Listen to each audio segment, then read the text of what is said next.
Hi friends,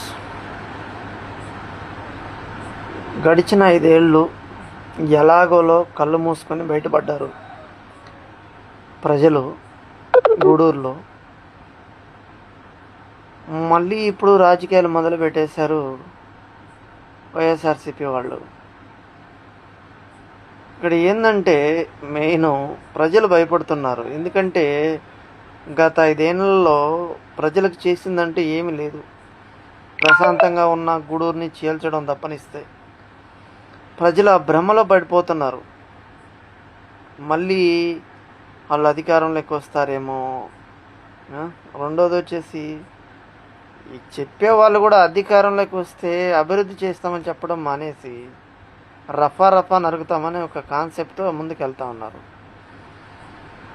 గతంలో జరిగిన mistake ఏంటంటే పెద్దది, ప్రజలు భయపడిపోవడానికి కారణం గూడూరు నియోజకవర్గం తీసుకెళ్ళి తిరుపతిలో కలపడం.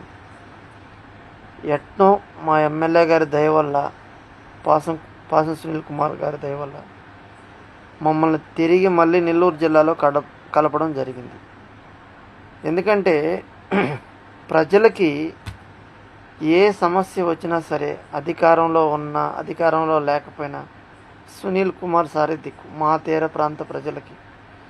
ఇప్పుడు ఆయన అభివృద్ధి మీద దృష్టి పెట్టాడు. ఆయన ఎక్కడికి వస్తే కూడా అక్కడ ఇదే భయం ప్రజలకి. మళ్ళీ వాళ్ళు వస్తారంటగానా తీసిపోయి మమ్మల్ని తిరుపతిలో కలిపేస్తారంట అని ఈ చర్చలు జరుగుతున్నాయన్నమాట.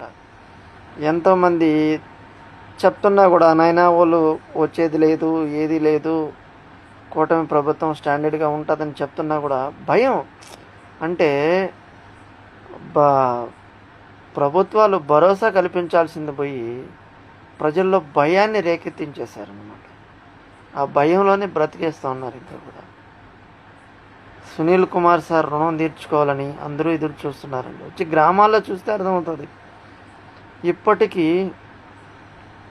అధికారంలోకి వచ్చే 2 ఏళ్ళు అయినప్పటికీ కానీ పల్లెల్లో వచ్చి చూడండి, సునీల్ కుమార్ సారు 11 గంటలు నైటు 11 గంటల దాకా గడుపుతుంటున్నాడు ఒక్కొక్కసారి తీర ప్రాంతాల్లో తిరుగుతున్నారు. ప్రతి గ్రామాన్ని టచ్ చేస్తున్నాడు.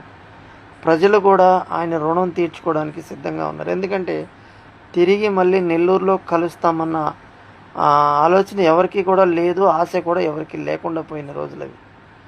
అలాంటి వాళ్ళందరికీ ఆయన భరోసా కల్పించినందుకు పాసం సునీల్ కుమార్ సార్ గారికి ఓటు వేసి రుణం తీర్చుకోవాలని ప్రజలు చూస్తున్నారు. ఇది మాత్రం వాస్తవం.